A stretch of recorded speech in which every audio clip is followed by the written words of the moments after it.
Trackmania is a game that's really easy to just pick up and start playing, but the skill ceiling of the game is incredibly high. As a competitive game with a thriving esports scene, this is expected. So naturally the game has a beautiful tutorial with mesmerizing scenery, easy to understand introduction to the game's mechanic. No, this is the tutorial, and this, and this. Take it or leave it, I guess. And leave it we shall. Because this heap of absolute e-waste is next to useless. So I'm here to talk about the mechanics that the tutorial was supposed to teach you in the first place, because they're so essential to the game, you're basically handicapped without them. Nudge nudge, Nadeo, if you need a voice actor for future upgrades to the tutorial, I'm free. Hit me up, fam, I love you. Boom. Map 02 of the tutorial. Literally just 2 turns and that's it. But people struggle to get the best medal on the map. How come? Surely it couldn't be because the game is trying to teach you a mechanic, but instead of saying literally anything to you, it makes you drive down a hill for 7 seconds and guess in frustration what in the world you're doing wrong to not get the medal. I mean, it's just a downhill. How hard can it be, right? So let's talk about what this map is intended to teach you, hidden as it may be. You might have guessed it, the purpose of this map is simply to illustrate the power of gears in this game. But let's take a step back. Firstly,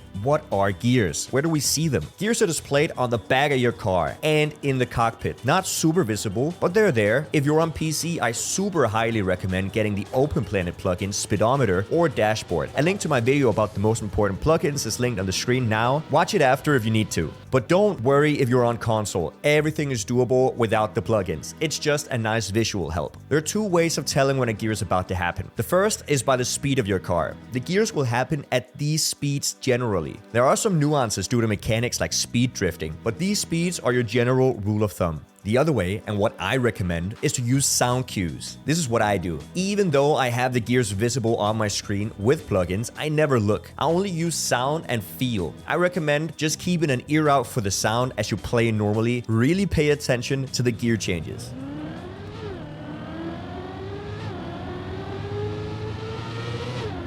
But why are the changes so important? Why keep an ear out? Gears are the one single biggest improvement you can do on any surface that isn't tarmac or ice. Don't get me wrong, gears are very important on ice, but that's a whole different video. And on tarmac, it's less noticeable and will become more important when you start to hunt more advanced technical drift maps. But for our purpose, we will talk specifically about dirt, grass, and plastic, as they all act the same when it comes to gears. These 3 surfaces are so gear dependent that I would argue it is the single most important mechanic on them, and it is not taught in the game at all. In fact, getting author time on training map 02 is nearly impossible without getting the right gear shifts. So how do you get the right gear shifts? And what does that even mean? I will simplify this to absurdity, but believe me, it is in essence this simple. When you gear up while sliding, you take longer to get the gear and you lose speed in the process. When you gear without sliding, you get the gear much faster and without losing any speed. If there's anything you should take from this video, it's those 2 sentences. And a subscription to this channel, please and thank you. But let's run through an example that should really open your eyes to just how much this affects your driving. Let's take an easy map. Map 03 of the current campaign as an example. Literally just the start. There's 2 gear ups that you have to get. And once again, by get, I mean don't slide while you gear up, because if you don't pay attention, you'll lose like 30 plus speed. And I mean, that's pretty bad just by itself. But if you look at the next turn, if you just lost all that speed, you won't be able to get this turn with a good gear shift either. It snowballs. Just those 2 turns alone with poor gear management lose you half a second to a second, which is huge in Trackmania. This concept is echoed in all maps that are dirt, plastic, or grass, so might as well start learning now. Now let's run through tutorial map 02. There are 3 gears on this map, located here, here, and here. The 2 crucial ones are just before the turn and just after. Let's try to drive the map without caring about these gears. Beautiful scenery, by the way. Here we end up with a time of 7.321. Now let's think about our gears. In this upcoming run, I'll start by going to the right a bit to set up for the turn. Then drive into the turn while making sure that the gear hits while I'm driving straight. Then I'll do the chicane slalom part, and as soon as I exit the turn, I straighten out my car to gear up to the next gear. Let's see how that looks.